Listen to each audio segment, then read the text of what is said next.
Have you ever believed that a single sentence could save a life?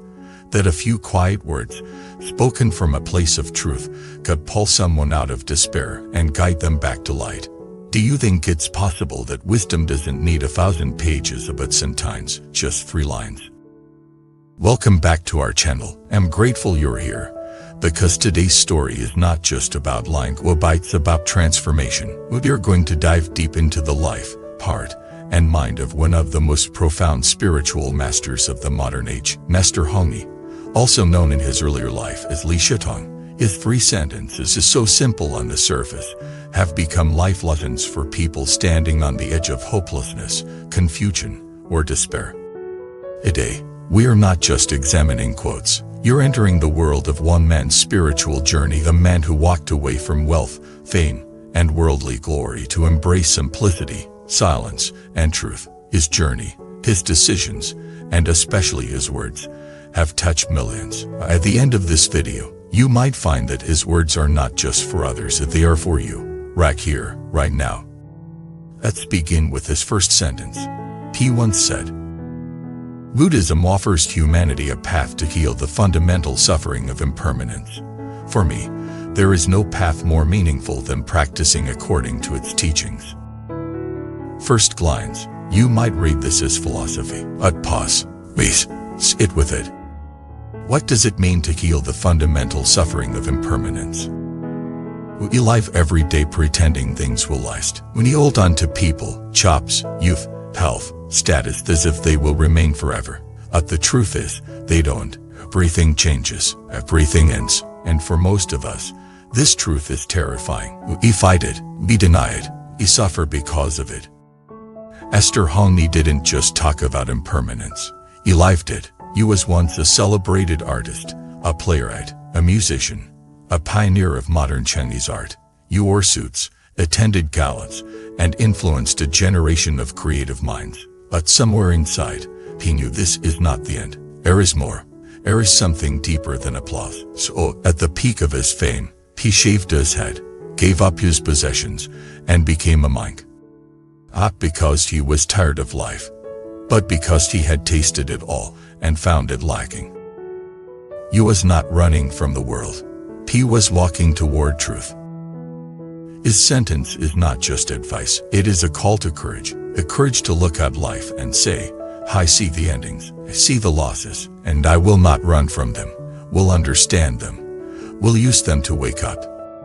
Because impermanence, when embraced, becomes the greatest teacher. When you know nothing lasts, every moment becomes sacred. When you stop clinging, you start living.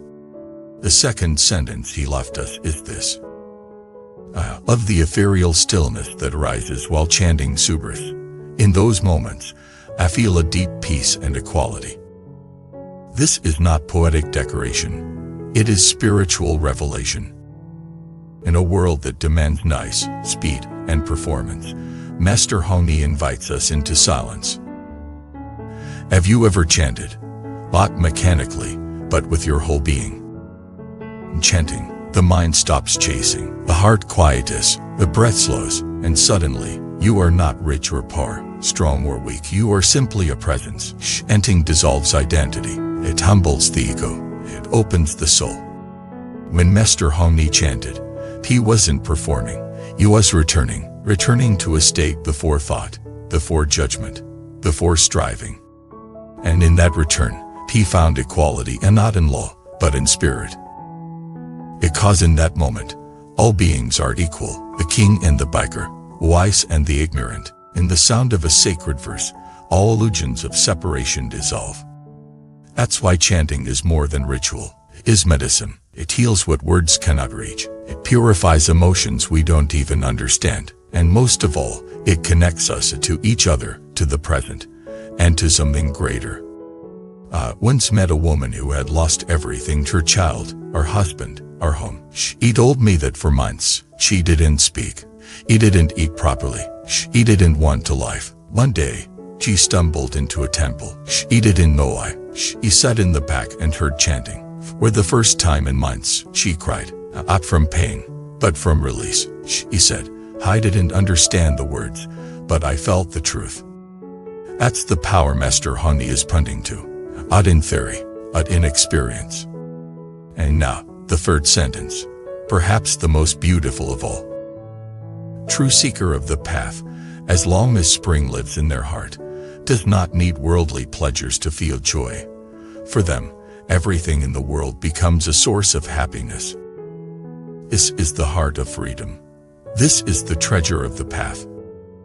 We've been conditioned to believe that happiness comes from what we get, from the job, the house, the partner, the title. But Master Hongyi says, if your heart holds spring, everything you touch becomes joyful. What is this spring in the heart?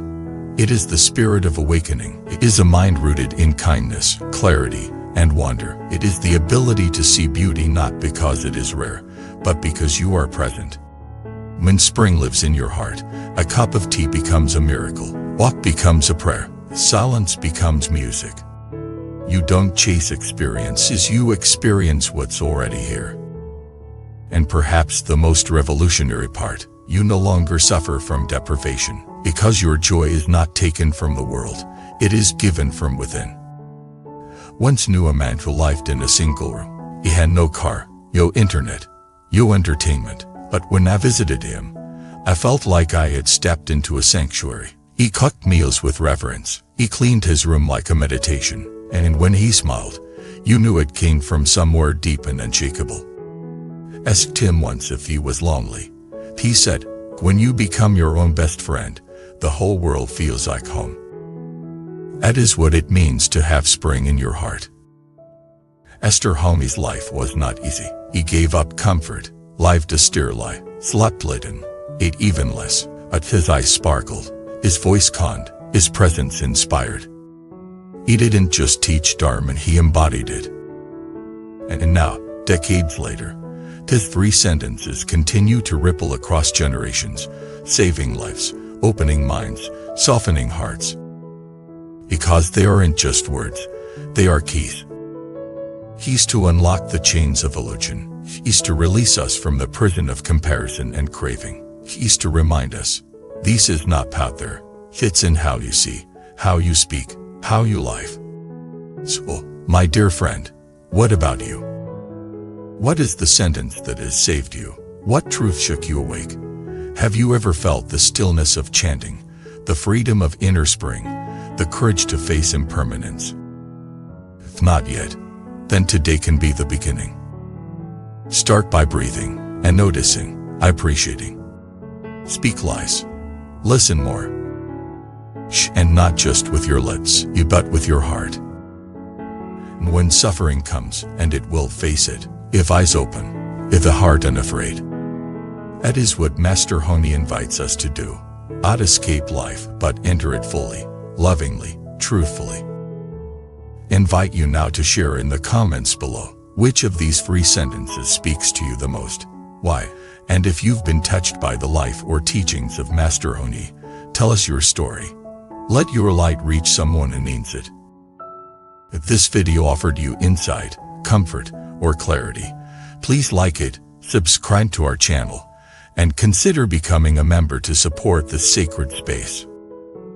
Thank you for watching today's video. May your life be guided by truth. May your heart never forget spring. May your journey be rich not in possessions but in presence. Until next time, stay awake, stay kind, and stay close to the light.